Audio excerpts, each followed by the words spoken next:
Hello, hello. Welcome in, everybody. Happy Friday. Hope everyone is doing well. Hi, Princess Emily. Happy Friday. Welcome in.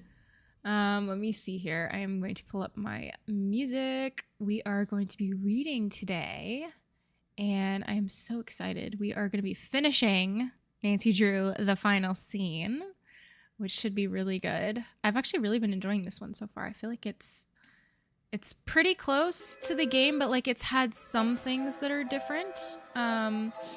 It's obviously had the like, what's his name? Brady Armstrong is like Bess and Nancy's age, which is crazy. And I think everyone else is fairly much, like pretty much the same. We don't know if the culprit is the same. We don't know that yet, but I have a feeling that he's the same. I don't know. We'll see. Thanks for lurking, Sapphire Specs. Welcome in. Hi to everybody on Twitch, YouTube, and TikTok. Thanks for coming, guys. Willow is here, and she's begging for treats. Would you like a treat? Yes. Her hair cracks me up. She's got like a little fuzz going on top. All right, we got your little treat jar. We'll get you a treat. Ember's like, what about me? We'll give you one too, Ember. Here, I'm gonna break it up.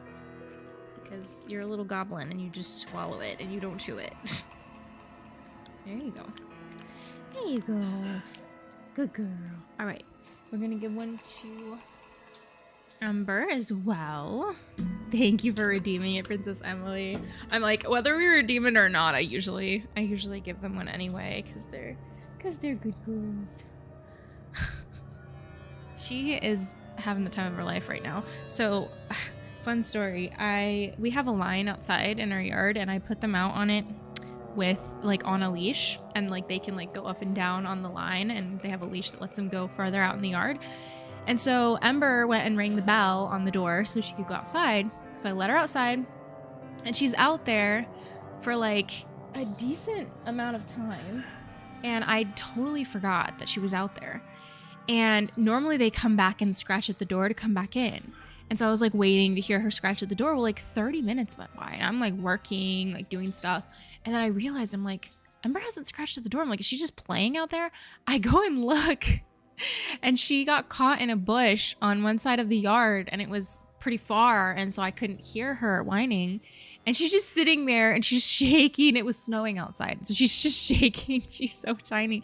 So now she's being spoiled, and I'm putting her on the heating pad is underneath this. So it's very cozy and warm. She's all toasty. She's just like having the time of her life now. She was totally fine, but I was like, oh, poor little baby. Love the makeup today. Thank you so much, Kylie. Yeah, I did a fun little Valentine's themed makeup. Is everyone excited about Valentine's? Let me know in the comments if you guys have any special plans for Valentine's Day. Me and Jason like to usually go somewhere special to eat, and our pick the past like 3 years has been the Cheesecake Factory, because we don't have one where we live, and so we have to travel about like an hour and a half to go to get to one. And we love the Cheesecake Factory, and it's so funny because it's called the Cheesecake Factory, but we actually don't like the cheesecake as much as we like the food. The food is so good. But anyway, and let me know if you have a favorite dish at the Cheesecake Factory, or if you have any suggestions for what I should get. But anyway, we usually try to get reservations, and we've done it on Valentine's Day before, but when we've done it on Valentine's Day, we've regretted it because it's so packed and there are so many people, and inevitably we end up getting put in a like, so I like booths because they're private and you can like have your own little area and talk to each other and whatever. But like they have these tables, I don't know if you guys have ever sat at these, but where it's like, you know, a 2-person table, and then they have another table like right next to it with another 2 people, and they're literally like, you can almost touch their elbows. I feel like they're listening to everything you're talking about, and you're listening to everything they're talking about, and it's just really awkward. And we've gotten stuck at those tables at least twice. And they do have like the bar area tables, the high tables where you can like anybody, there's like a free for all. So usually what we've done is we just wait till those are empty, and then we go to one of those. But I like to have a nice booth. So then it's like, there's a dilemma. Like, do we go on Valentine's Day? So we've settled for not going on Valentine's Day. We'll go the day before or the day after, because it's just too much. It's too crowded, too crazy. Love the Cheesecake Factory. Yes, it's so good. So delicious. Oh, you redeemed show and tell, Princess Emily. Oh man, what am I gonna show and tell? I have no idea. I feel like I always grab the same stuff. Let's see. What do I have on my desk? I have all kinds of things. Lots of stuff. I've shown you guys that. I think I've shown you. I know I've shown you my doll that's behind me. I think I've shown you that doll as well. My camera. I don't know. What have I not shown you? Is there anything behind me that like looks interesting? We go to the Cheesecake Factory every year for my birthday, but we always try and have a decent sized group so we have our own big table tucked in the back. That's a good plan. That is a good plan. Happy Friday, Katie. Welcome in, Katie Faze. We're trying a brand new sushi restaurant that just opened. Chef Corey Barr opened it. So excited. Ooh, fancy. That sounds nice. So fun. Can we see the hair? What hair? My hair? Or whose hair? I just saw that just now. I know, poor baby. I know she was out in the snow for a bit. Show us Ember. That would be perfect. I'm dead. Here. Come here, Ember. Ember that's taking a nap. You say hi? You want to be the show and tell? This is Ember. Everybody say, hi, Ember. She's like, I do not want to be the center of attention right now. What is happening? I was just sleeping. Her face. How you doing, Ember? She's nice and warm and toasty now. She feels great. You feel all cozy. Yeah. Cozy woozy. Don't eat the pearls on my face. You're so cute. So cute. Alrighty. You can go back to your napping spot. There we go. Alrighty. Let's go ahead and get started. Let me bring up my... You like the Madeira chicken? Yeah. I think I've had the Madeira chicken. I know I love their Bang Bang chicken and shrimp. Oh, so good. And what else? We've gotten so many dishes there. Also, do you have a favorite cheesecake there at the Cheesecake Factory? I think my favorite has been I think it's the Adams peanut butter cup one. I do really like peanut butter. But yeah, they're really sweet. They're so sweet. Every time I get one, I'm like, I do think actually my most favorite is the classic, like the one with just the strawberry on top. And it's just like plain cheesecake because that's like sweet enough for me. I feel like all the other ones are way too sweet and I'm already stuffed from all the food that I'm having. It just feels like too much. She's so beautiful. Can't get over it. I know she's so beautiful. Such a beautiful baby. Alrighty. We are on chapter 12 and we started this. Turn the music up a little bit. We started this on the last chapter. Basically Nancy, they got a phone call and it was from like the weird crazy voice changer person. And they got to trace the call and Nancy was like, where's the call coming from? George drew a deep breath. From a telephone at 512 East Main Street, the call had come from inside the theater. Dun dun dun. Okay, so now we're gonna go to chapter 12. What do you think it means, Nancy? George asked as Nancy rushed her from the bedroom. Shh, George, Nancy said, putting her finger to her lips. I don't want Hannah to hear us. She'll have a fit if she even knows I'm out of bed. After silently sneaking down the stairs, Nancy opened the front door. She and George quietly slipped out of the house. Phew, okay, Nancy said. There are two possibilities. First, it was the kidnapper himself who called, and he's still inside the theater, with Bess. That's not logical, George said as she opened the passenger door of the car for Nancy. Who would throw you onto a scent like that? Nancy thought for a moment. You're right. But the second possibility is that someone inside the theater knows more than we do, but doesn't want to come forward. Like Brady, George said excitedly. Or Deirdre. That could be. I still haven't ruled out Simon Mueller. Still, Nancy said slowly, the callers said we hadn't considered all the possible suspects. That implies it isn't Simon, and it means we're missing something important. But what? I don't know, Nan. Whatever it is, we better find it soon. I told you they aren't here, said the young woman in the city planning office of the River Heights City Hall. The blueprints you want simply aren't here. The woman pursed her strawberry red lips and put her hands on her waist as she stared at Nancy and George. Nancy leaned across the narrow counter and tapped her fingers impatiently on its scuffed surface. Are you absolutely sure? Of course I'm sure, and I'm as upset about it as you are, she said offhandedly while examining the chipped polish on the nail of her pinky. I doubt that, Nancy muttered under her breath to George. I trusted that man with those prints, and now look what happened, the young woman said with a bored pout. What man? Nancy exclaimed.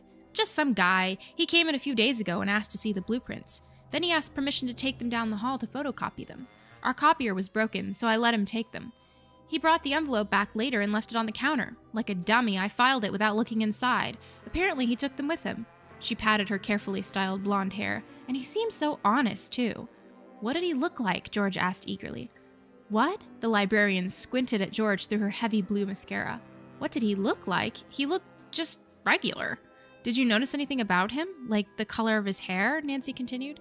I think it was kind of gray, she said, but I'm not really sure. I think he was older anyway. Nancy was going to push for distinguishing features, but she realized there was no point. The woman seemed to care more about her own appearance than anyone else's. Why is everyone so interested in the theater all of a sudden? The young woman asked. Does it have anything to do with that kidnapping? Nancy looked at George, her pretty face reflecting her concern. Yes, she said, it has everything to do with the kidnapping. Nancy led George out of the office and down the hallway. We don't know much more than we did before, George said dejectedly. Sure we do. We know someone wants to stop us from finding those blueprints, and that someone may be older. Nancy looked at her watch. It was noon. George must have noticed the nervous gesture. We've got to think of something, Nancy. I'm thinking, someone older. Haven't considered all the possibilities. Who would want the plans to the theater? Who else had a motive? Bingo, she said. I can't believe we didn't think of it before. Nancy, George said, grabbing her friend's arm, would you care to let me in on it? Louis Falcone. Nancy let the words sink in. Nicholas's grandfather? We've never considered him as a suspect, but what if he's behind all this? It would make sense. There's no way he'd want that theater torn down, and he probably knows that building better than anyone. It was all falling into place. But Nancy, there's no time to waste. Within a few minutes, Nancy had looked up Louis Falcone's address and called Detective Ryan to arrange for him to meet her at the theater later. After half an hour's drive out of River Heights, Nancy and George were in the middle of the country. They took several rural roads and finally turned into Louis Falcone's driveway. It was lined with plaster sculptures. Just look at this place, Nancy exclaimed as she and George stepped out of the car and walked across Louis Falcone's front yard. Have you ever seen anything like it? No wonder Nicholas is so proud of his grandfather, George said. Can you imagine having the talent to create such beautiful things? Nancy pulled on her friend's arm. Now, remember, we're here to ask him about Nicholas. Then we'll see if he reveals anything suspicious. I hate the idea of tricking him like that, Nancy, George said, shaking her head. It's the only way, George. Trust me. Besides, it's all for a good cause. If we don't figure this out soon, Bess is... I know, Nancy, George said. You don't have to tell me. Together, the girls strolled up the stone walkway to the door of a small cottage. In answer to their knock, the door opened, and the girls found themselves face to face with one of the handsomest older men either of them had ever met. Louis Falcone was tall, with a dark complexion like his grandson. He had a full head of snowy white hair and piercing blue eyes. Yes, he asked. His voice was rich and deep. Mr. Louis Falcone? Nancy asked, though she was sure she had found Nicholas's grandfather. He nodded his silver head. I am. And who are you? I'm Nancy Drew, and this is George Fane. We're investigating the disappearance of our friend, Bess Marvin. You may have heard about... Oh, yes, of course. A guarded look crossed his handsome features. My grandson told me all about you. How can I help you? Could we possibly come in, Mr. Falcone? There are a few questions we'd like to ask you, if you don't mind. Certainly. Please come inside. He ushered them into his home, which was as charming and quaint inside as outside. Carved animals of all species adorned his mantel. On the coffee table was the figure of a young man sitting on a tree stump, his elbows on his knees, his chin resting in his hands. He looked very thoughtful and serious. That's a wonderful sculpture, George said. It's Nicholas, isn't it? Mr. Falcone nodded. I think you really caught his personality, she remarked.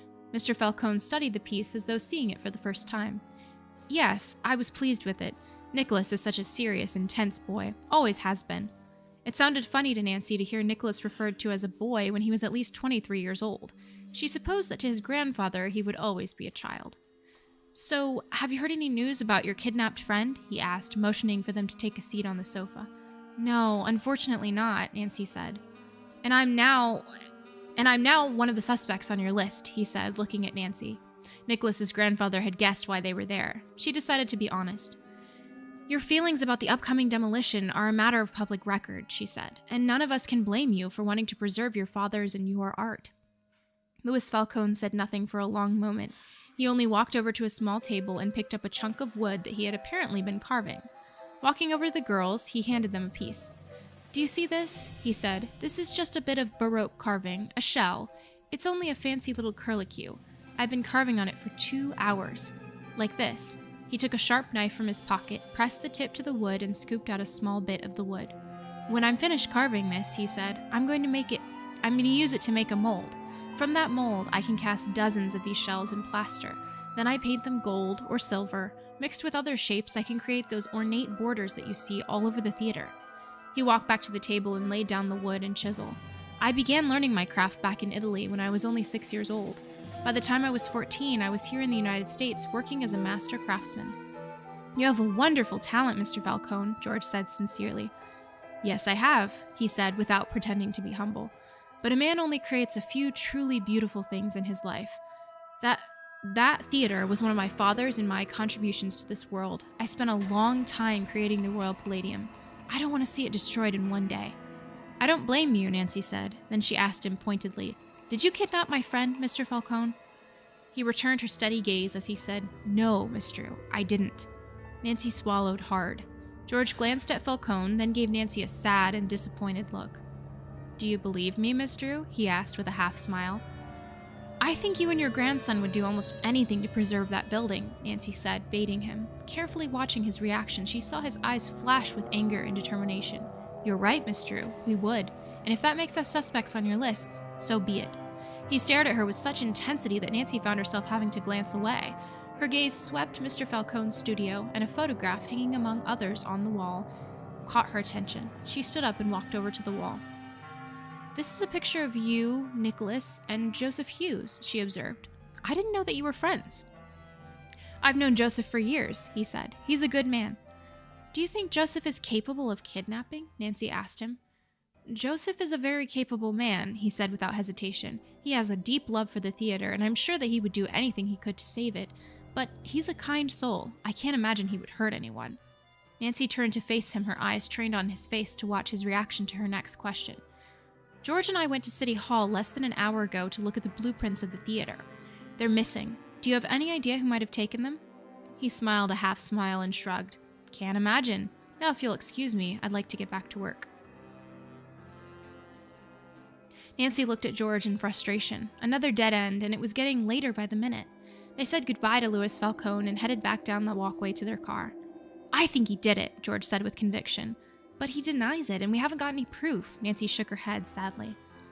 "I know. I think if Bart Anderson had been in the room with us, he would have strangled him. Unfortunately, that's not enough," Nancy sighed. They were headed back to River Heights, knowing no more than when they had left. "Hold it! Pull over, George!" George slammed on the brakes and pulled into a gas station they were passing. "What's up?" But Nancy was out of the car, heading toward the phone. Within 2 minutes, she had Nicholas Falcone's address and was back in the car. "Let's go. 1512 Rampling." "Why do you want to talk to Nicholas again?" George asked as she turned the car down Rampling Street. "I want to try to shake him loose. If he knows anything or even suspects anything, now's the time for him to tell us." They pulled up in front of a modern apartment house, got out of the car, and entered the building as one of the tenants opened the large glass doors. Nancy checked the directory for Nicholas's apartment number. As the mirrored elevator quickly whisked them to the 3rd floor, George looked at Nancy. "I hope he's home," she said, "and I also hope you're wrong. I like Nicholas." "George, I'm sorry, but we can't afford not to question him," Nancy said through tight lips. They made their way down the carpeted hall to his apartment.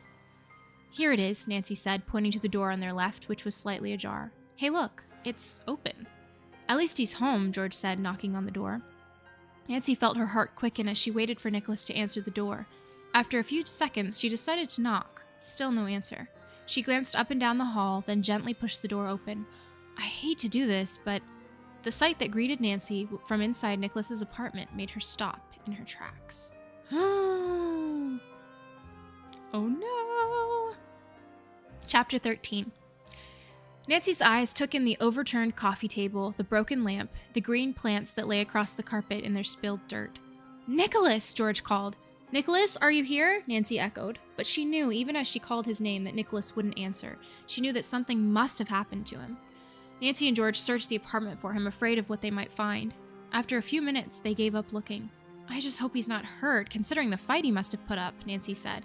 "How can you tell he was in a fight? This could have been robbery or someone searching for something." "I don't think so," Nancy said. "The place wasn't searched. None of the drawers have been pulled out, and the cushions on the furniture are still in place. Besides, the VCR is still here." That's one of the first things a burglar takes. So dated.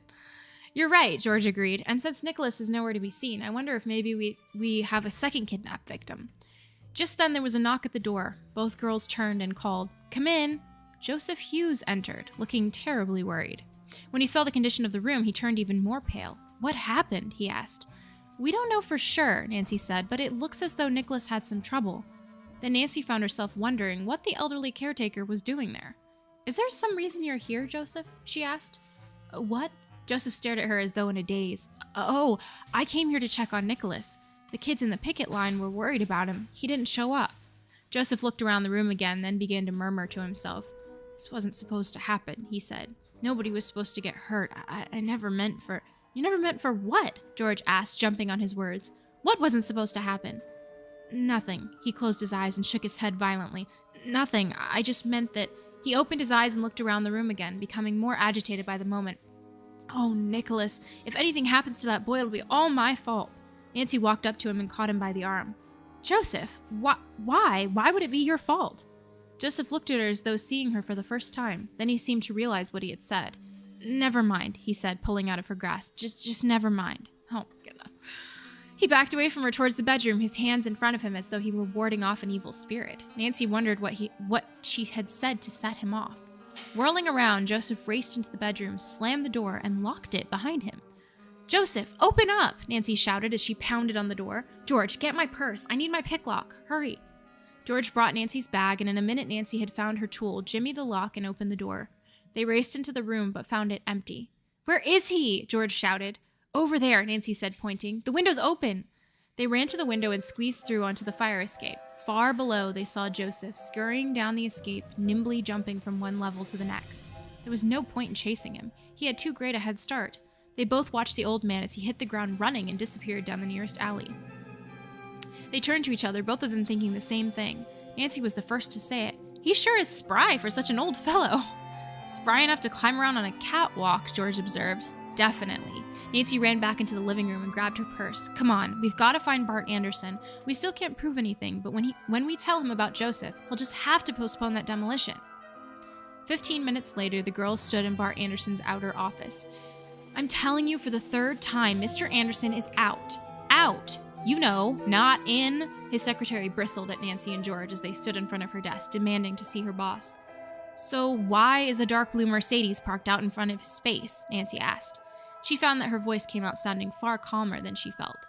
"I don't know," the secretary answered. "Maybe he went for a walk somewhere, but he isn't here. I'll have to ask you again to leave and stop pestering me. I have work to do." To illustrate her point, she turned to the typewriter, slid in a piece of paper, and began to type furiously. "Come on, George. She obviously has her instructions not to let anyone see him." At the door, Nancy paused and said over her shoulder, "When you see Mr. Anderson, please tell him that we were here, and tell him we'll be in touch again. Today." As soon as Nancy and George were out in the hall, Nancy looked at her watch. "The best we can do is wait in our car to see if he shows up, but only for a couple of minutes. We should get to the theater to confront Joseph." Minutes later, they saw Bart Anderson walk out of his office building towards his blue Mercedes. "There he is," George said. She started to open the car door. "Wait a minute, George," Nancy said. She watched as Bart Anderson glanced nervously around before getting into his car. The girls ducked down, out of sight below the dashboard. "He definitely looks like a man with something to hide." Nancy peeked over the dashboard. "Let's follow him and see what he's up to." George bit her lower lip. "You got it." They fastened their seatbelts. Their safety belts. Heard them called safety belts. 10 minutes later, they turned off the main highway to follow the Mercedes down a narrow dirt road. "Where do you think he's leading us?" George asked as she peered through the cloud of dust raised by the car in front of them. "We'll find out pretty soon," Nancy said. "This road can't be very long." "Wait, hold on, look." Anderson had stopped his car. "Let's wait here until we see what he's up to." Nancy reached into her purse and pulled out a pair of miniature binoculars. "He's going into a trailer," she said. "Looks like one of those little portable offices that builders move from one construction site to another." Nancy lowered the binoculars and looked at George. "We have to know what he's doing in there," she said. "Absolutely, let's go." The girls left George's car and sneaked up to the trailer. They circled the trailer until they came to the side where there was a tiny window. "What's he doing?" George whispered as Nancy stood on her toes and looked inside. "You're not going to believe this, George. He's got Nicholas," Nancy exclaimed in a hushed voice. "He has him tied to a chair." George craned her neck to see in. Both girls winced as they heard Anderson's voice boom through the thin walls of the trailer. I know you've got that girl, he roared, and if you don't tell me where she is right now, I swear I'm gonna kill you. Dun dun dun. Chapter 14. This is crazy. We've got to help him, George said, her eyes wide. We're going to, Nancy answered. She quickly climbed the 2 steps leading to the door. Taking a deep breath, she threw the door open and charged inside. Bart Anderson was standing next to the tied-up Nicholas. What's going on here? Nancy demanded. Yeah, what do you think you're doing to him? George added indignantly. Nicholas opened his eyes wide. Nancy, George, what are you doing here? He asked. But hey, never mind why you're here, he added. I'm just glad you are. This guy's a lunatic. How did you followed me here, didn't you? Anderson said. Why, I ought to call. No, you really shouldn't, Nancy said flatly. Look, I was just trying to help you find your friend, Anderson protested. I don't think you can solve one kidnapping by committing another, Nancy said. Nicholas looked extremely relieved as George worked on untying him. That's what I've been trying to tell this guy. He had his goons grab me at home. Then they brought me here and tied me to this chair. Anderson could see that he was beat. He turned and stomped out of the trailer, slamming the door behind him. That's crazy, George said. Why kidnap you? Why not try to help us find Bess instead? Nicholas shook his head. I don't know, except that it looks to me like Anderson's running scared. He's got a lot of money riding on being able to demolish that theater today. But he can't if Bess is still in there, Nancy concluded. I'll bet you anything that after I talked to Detective Ryan, he called Anderson to say there might be a delay. You're probably right, Nancy, George said, finally freeing Nicholas's hands. He gingerly massaged his chafed wrists. I don't know why everyone thinks I did it. Because you have the perfect motive. Nicholas quickly looked away from both of them. Are you protecting someone, Nicholas? Nancy asked. Please, tell us. She walked over to him and knelt beside his chair. Is it your grandfather you're protecting? Is he the one who took Bess? Nicholas struggled with the words before he let them out. I don't know. I hope not, but he might be. What makes you think he might have done it? George asked. Because he loves the theater so much? No, it isn't that. What is it? George asked, probing. Nicholas took a deep breath. Remember when Joseph got that phone call from the kidnapper? The one he told us about when we were all standing there in the lobby? Yes, of course, Nancy said. Go on. Well, Joseph said the kidnapper called the theater the Royal Palladium. And the theater hasn't been called that for years. No one would call it that except someone who's been around in the old days, Nancy finished for him. Like your grandfather, George asked. Nicholas nodded. Like my grandfather. Or Joseph Hughes, Nancy said. The pieces were beginning to come together. Joseph's an old-timer too. He might have called it that himself. We only have his word for it that there was a phone call at all. But Joseph couldn't have kidnapped Bess, George said. He was making the introduction for the movie over the PA at the time. Remember, we heard it in the women's dressing room. We heard Joseph's voice, so we just assumed that he was in the sound booth at the time, Nancy said. But he could easily have made the tape ahead of time and rigged the PA system to play at the right moment. Do you really think Joseph would be capable of kidnapping someone just to save that building from destruction? George said. I know Joseph, Nicholas said. He's a good person. He thought for a moment. But he does love that theater more than anything. It's possible he might do anything to save it. Of course, Nancy said. I should have thought of it before. That's why Joseph's been staying in the theater night and day. And he's the one who found Bess's earring, George added. Not only that, I just realized something. What? Nancy asked. Joseph was the one who thought of searching the stage again yesterday when we heard that tapping noise and found the room she had been in. He led you to it, George. He must have wanted us to know that she was still there. Nancy found herself excited, worried, and relieved all at the same time. If Joseph was the kidnapper, then they were on their way to finding Bess, if they still had time. The trailer door opened and Bart Anderson stepped inside. He was wearing a broad grin that made Nancy uneasy. Anything that made Bart Anderson that happy had to be bad news. I've just been on my car phone, he told Nicholas. Dating themselves yet again.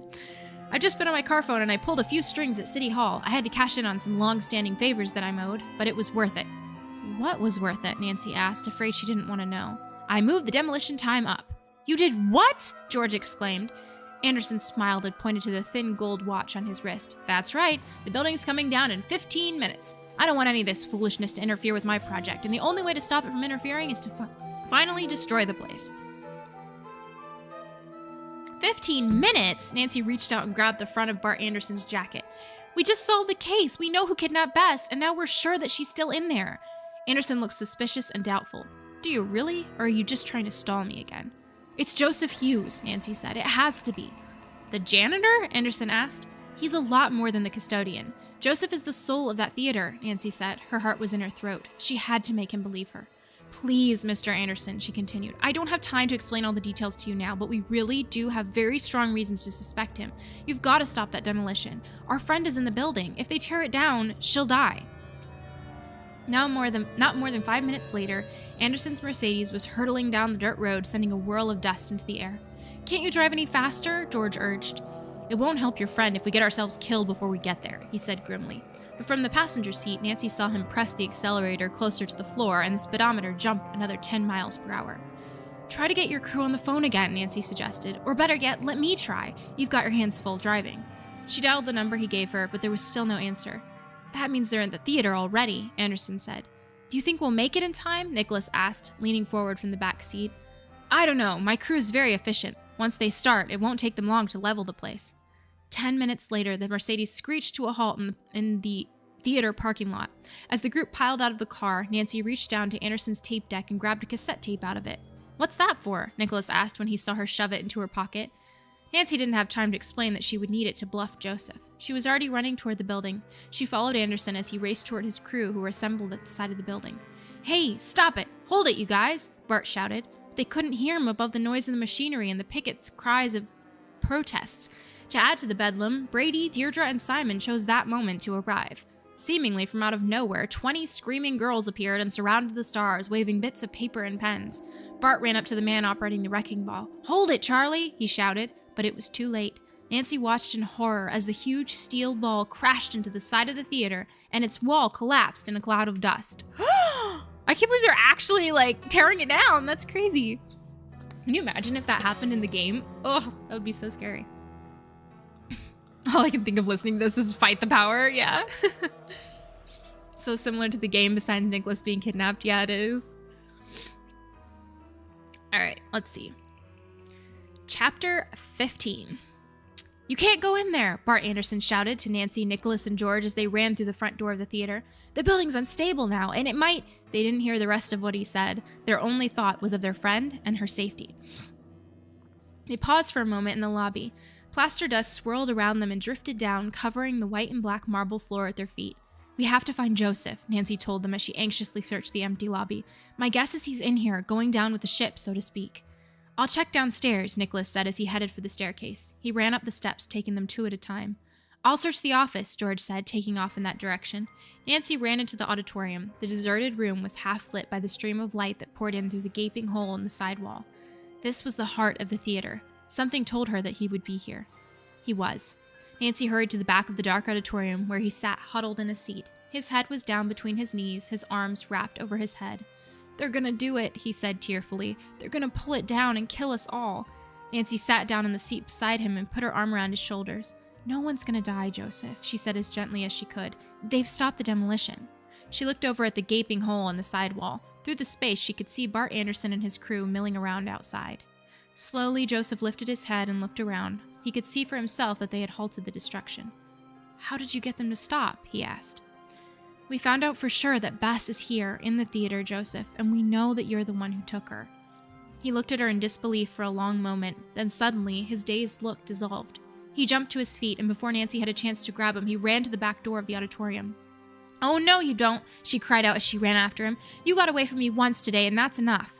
She burst through the doors that were still swinging from his escape. As she ran into the lobby, Nancy caught a glimpse of Joseph as he disappeared down the steps leading to the lower level. Oh no, Nancy thought. If he gets down there into that maze of practice rooms, I'll never find him. Instead, Joseph turned to the left and down the hall. Nancy chased him down the hallway. It was a dead end with some dressing rooms and a costume room at one end. I've got him now, she thought. She saw him jerk open the door to the wardrobe room and disappear inside. But by the time she ran into the room, he was gone. Nancy shook her head in disbelief. There were no other doors out of the room. The man came and went like a phantom in the old theater. Then she caught a movement out of the corner of her eye. The costumes that were hanging on a rack to her right were swinging ever so slightly. She ran to the rack and paused only a moment before sweeping the clothes aside with her hand. She expected to see Joseph standing there, huddled behind the costumes. Nothing. He was gone again. Nancy scanned the wall for a seam. Joseph couldn't have disappeared into thin air. There had to be another secret door here, just like the one Bess had disappeared through. There was. Part of the wood paneling was several shades lighter than the rest, and one board in particular stuck out from the wall. Digging her fingernails into the crack between the panels, Nancy pulled on the board. A thrill of triumph passed through her as the panel opened, but it faded quickly when she saw only darkness ahead of her. There was a musty, dank smell like a basement that had been closed for a long, long time. She reached into her purse and took out her penlight. Its golden beam pierced the darkness, and she saw a narrow staircase leading up into still more darkness. Nancy carefully climbed the steep, rickety steps that twisted and turned first to the right, then to the left. There was no banister, only bare walls on either side. Nancy shuddered as a spider's web brushed across her face and down her neck. As she climbed, she kept her ears open for any sound from above. She had to find Joseph and make him tell her where Bess was. If he got away, they might never find her. With her flashlight pointed at the steps, Nancy followed the set of footprints that Joseph had left in the thick dust. In the distance, far above, she heard the sound of his feet pounding as he ran. Then the footsteps stopped. Was Joseph lying in wait for her? Nancy slowed her pace and tried to see into the darkness above her. Quietly, she made her way to the top. Through the blackness, she saw a thin line of light streaming in. Another secret door. Carefully, she pushed the door open, bracing herself. Joseph could be right on the other side. But when Nancy opened the door, she saw that he had led her all the way to the hallway on the 3rd floor. She was standing in the corridor outside the projection booth. Joseph was at the end of the hall and heading for the stairs that led back down to the lobby. Nancy's heart sank. He was about to get away again. "Joseph!" she cried out. He turned to face her. Then, hardly believing her eyes, Nancy saw George and Nicholas appear on the stairs right behind Joseph. "There he is!" George shouted. "Get him!" Nancy yelled. They raced towards Joseph. Nancy saw the panic in the old man's face when he realized he was trapped. George and Nicholas were behind him, and Nancy was bearing down from the other side. Turning on his heel, Joseph darted into the projection room. "We've got him!" Nancy cried. They all charged into the room after him. They had him cornered. There was no way for him to escape now. Joseph backed up against the wall, his eyes wide with fear. "It's okay, Joseph," Nancy said. "We know why you did it. We understand, really." "How did you find out?" he asked. She reached slowly into her pocket and took out Anderson's cassette. "We found the tape, the one that you recorded the movie introduction on." Joseph's eyes darted from the tape in Nancy's hand to the projector. Nancy caught the glance. His eyes told her where the real tape was. In an instant, she was taking the projector case apart and looking inside. "Here it is," she announced proudly as she pulled a cassette tape out. George ran toward the projector. She leaned over Nancy and reached inside. "Hey, what's this?" she asked. "There are some papers here, too." "The missing blueprints!" Nancy exclaimed. So Joseph was the old man who took them from the archives. "Where is she, Joseph?" Nicholas asked. Joseph looked more like a frightened child than an old man as he stood there in the corner, trembling. Nancy smoothed the wrinkled blueprints against her thigh and then held them out to Joseph. "Show us, Joseph, please. Show us where you've hidden Bess." This is crazy. This feels so much more dramatic. I mean, I guess the game was dramatic too, but. Chapter 16. Nancy watched as a variety of emotions played across Joseph's wrinkled face. Fear, sadness, and finally, shame. "I never meant to hurt young Bess," he said in a shaky voice. "I was gonna hold Brady, but she was there, and—" "I know you didn't," Nancy said soothingly. "I showed you the earring," he said, "and I told you that I heard her crying out. I wanted you to know for sure that she was here in the theater, but I couldn't take you to her. As long as I had her, there was some hope I might save the theater." "But why did you try to scare Nancy off at the same time?" George asked, confused. "You mean the flowers, the light, and the movie screen?" Joseph asked. "I never meant to hurt you, Nancy. I just thought that if things kept happening in the theater, you'd know to stop looking there. You'd realize that the kidnapper and Bess really were still inside." Nancy sighed. It was so illogical, but all of Joseph's thinking seemed confused and twisted. Obviously, his love for the theater outweighed all his reason. "I think I understand, Joseph." She held out the blueprints to him.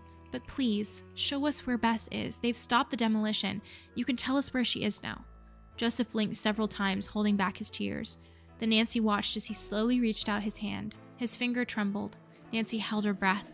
Finally, after a long pause, Joseph pointed to the spot where he had hidden their friend. "An ice depository?" Nancy asked as she and George followed Nicholas up a steep, narrow flight of stairs toward the attic. "What's an ice depository?" "It was the air conditioning system in the old days," Nicholas said, panting from exertion.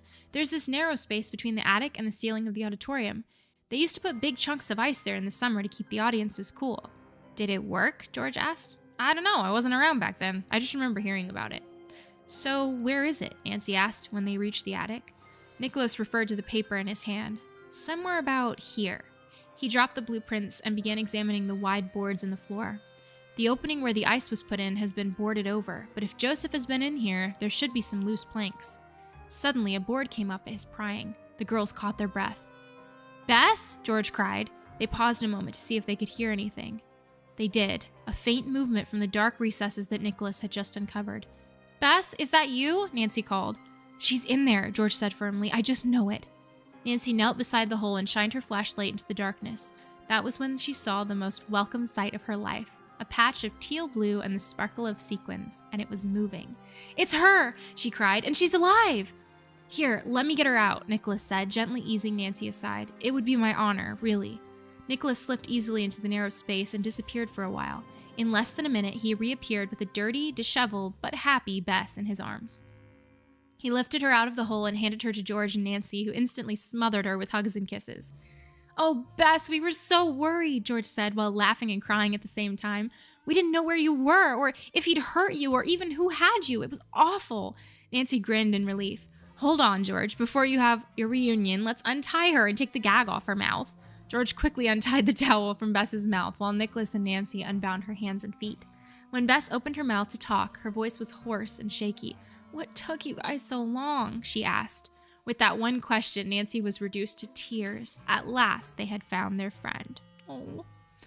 "Just look at the two of you," George said, lying there like ladies of leisure. She stood at the foot of Bess's hospital bed. In the bed next to Bess lay Nancy. Both of them looked more bored than ill. "Hey, I'll trade places with you anytime you're ready," Nancy said. "The only reason my doctor's making me spend the night is to get even with me for running out this morning." "And what are you in for?" George asked her cousin. 5 years to life, Bess complained. "Actually, just overnight like Nancy. They just want to keep an eye on me to make sure that I don't croak or something." "Hey, is this slumber party for girls only, or are fathers also allowed?" Carson Drew stuck his head through the door. Then he showed them a box of Hannah's chocolate chip cookies. "I bear sweets and good news." "Cookies!" Bess looked ecstatic. "Wow, I feel like I haven't had chocolate chip cookies since my previous lifetime." "Didn't Joseph feed you?" Mr. Drew asked, handing her the tin. "Just pizza," she said, munching on one of the cookies. "He didn't want to leave the theater to go get groceries, so he just kept ordering out for pizza. I'll never look at another mushroom and pepperoni in my life." Nancy and George giggled. "Sure," Nancy said. "You know, I still can't believe it was Joseph. I thought I recognized his voice at one point, but he kept me blindfolded the whole time. He must really love that old theater." "He meant to grab Brady, you know. He never planned on taking you," George added. "Yes, he told me that. Said he meant to get a boy because boys were sturdier and less afraid than girls. So of course I had to be a good sport and hang tough to show him how wrong he was." "And you did," Nancy said with a grin.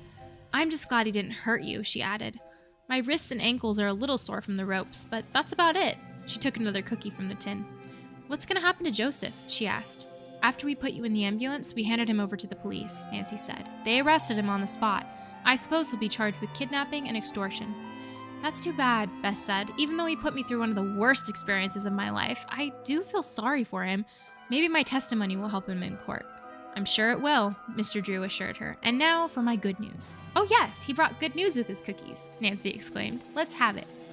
"Thanks to the efforts of Nicholas Falcone, his grandfather, and the Landmarks Committee, the demolition of the theater has been canceled permanently," he announced proudly.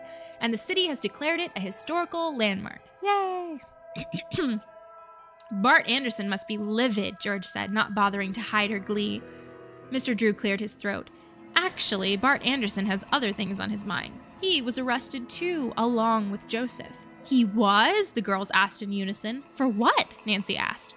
"Kidnapping. Remember he had Nicholas taken from his home and physically restrained him? He's in deep trouble with the law."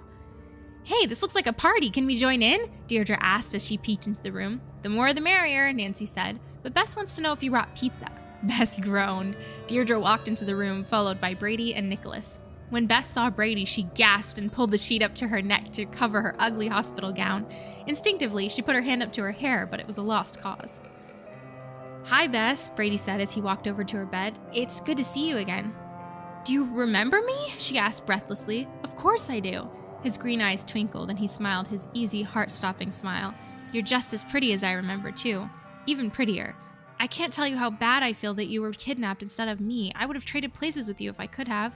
Oh, Brady, that's so sweet. I didn't mind, really. Brady pulled a bouquet of red roses out from behind his back. These are just a small token of my gratitude, he said, handing them to her. As soon as you're out of that hospital bed, I'd like to take you out for dinner. Maybe some dancing if you're up for it.